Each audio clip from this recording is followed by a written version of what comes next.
pay this, you can't pay that. Okay?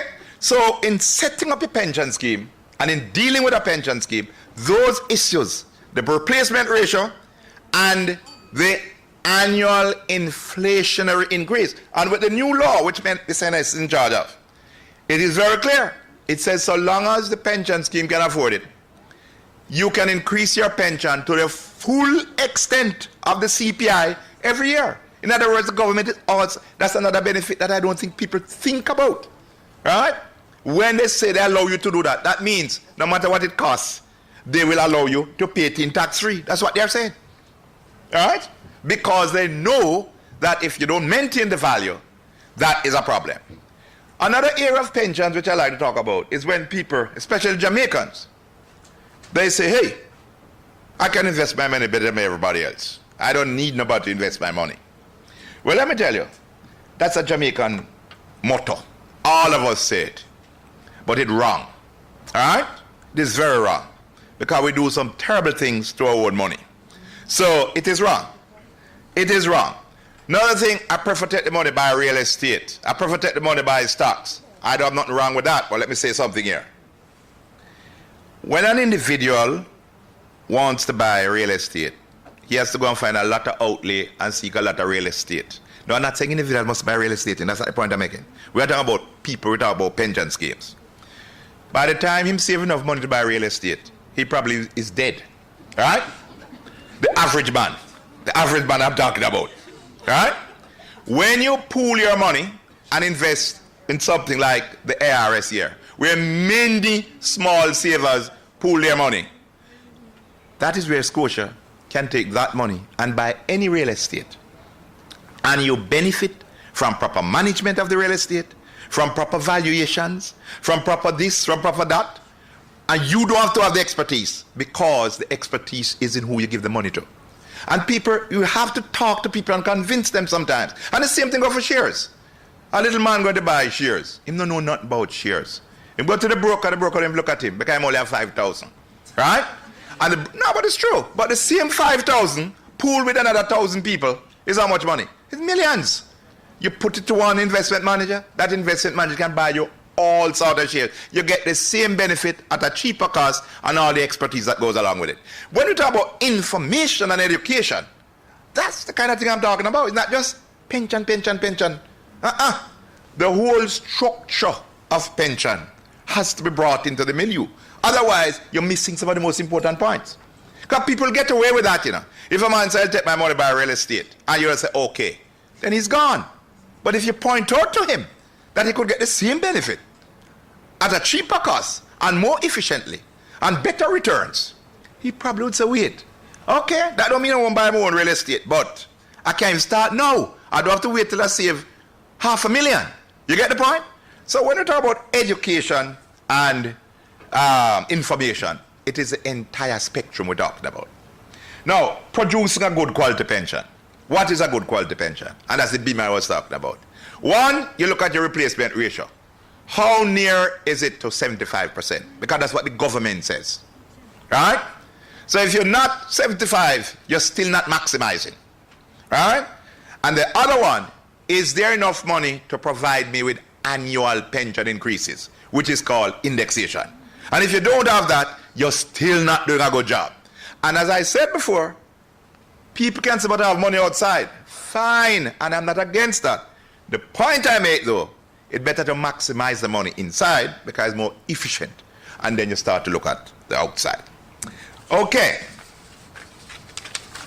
Now, a few comments.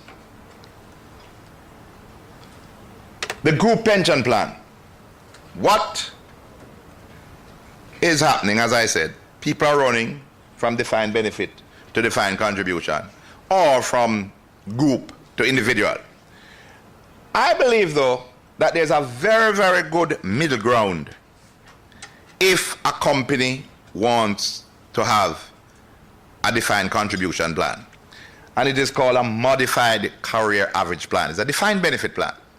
And it is very cleverly done, where people get very good benefits, but the contribution rate for the employer is controlled and contained and not so high. I can't explain the mechanics here because it will take too long. But of course, any employer, anybody who believes they want to look at something like that, it is something worth looking at. Because it controls the employer contribution, which is the main problem. Right? That's the main problem. And people get very good pension benefits from it. It is the way it is designed. Right? So that is something that, as a matter of fact, people don't say this, and when I say people, I talk about my actuarial friends. But the way, what it does is no different from what the final salary defined benefit scheme does. In the end, it's just that the way to doing it is different. So it's an option that I think people should look at. Mention the word modified career average plan, and we can talk about it. Okay, pension legislation. We talk about Jamaica now. Well, I firmly believe, just like how the government brought in a compulsory law about seatbelt, that there should be a law which says everybody who work should have a pension. I'm very sorry. I believe it because when you look, you heard the statistics this morning, it's somewhere between 5 and 10% of the working population have any formal pension arrangement. And let's not fool ourselves. Even people who work a lot of money. I have seen them. I have been in the industry a long time. All right? That people, even though they work a lot of money, when they retire, their pension most times become the most serious chunk of their income, and is by far the most certain chunk of the income. Even people who work a lot of money. I remember I used to advise a certain company, and when the managing director was retiring, he called me in, said, Elmo, come and work up my pension because I'm going off in 5 months. And I did it. And the next month he called me back. And he called me back every month till 5 months. He just want to make sure every cent is on it. And what can be done to boost it. That was the managing director.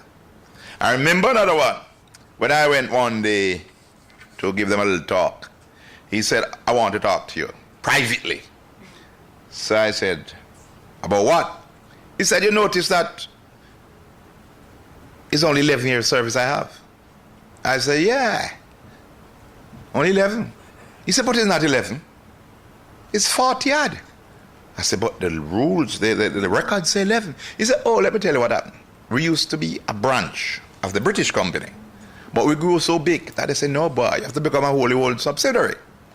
So what they said is that, look, you have to come out of the big pension scheme, but you have a choice. You can transfer the money from the big scheme to this one, and you maintain all the service, or, because this is now a new legal company, right, I can't force you to go in the new pension scheme.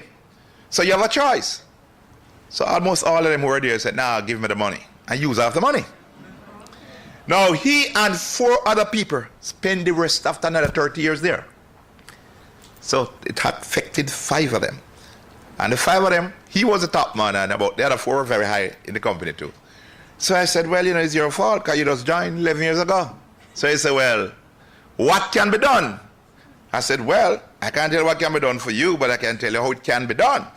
If you had a generous employer, the employer could really say, look, man, you guys have contributed so much to this company, and you really have been here for the 30 years. And as such, based on the contribution you make to this company, we're going to talk to the trustees and ask them how much it will cost for that back service. And we are willing to pay it in. And once they pay it into the scheme, then you can get the back service. So I said, okay, well, it's done. I said, why? He said, well, I'm the chairman of the company, and I'm the chairman of the trustees, so I'll have a word with myself tonight.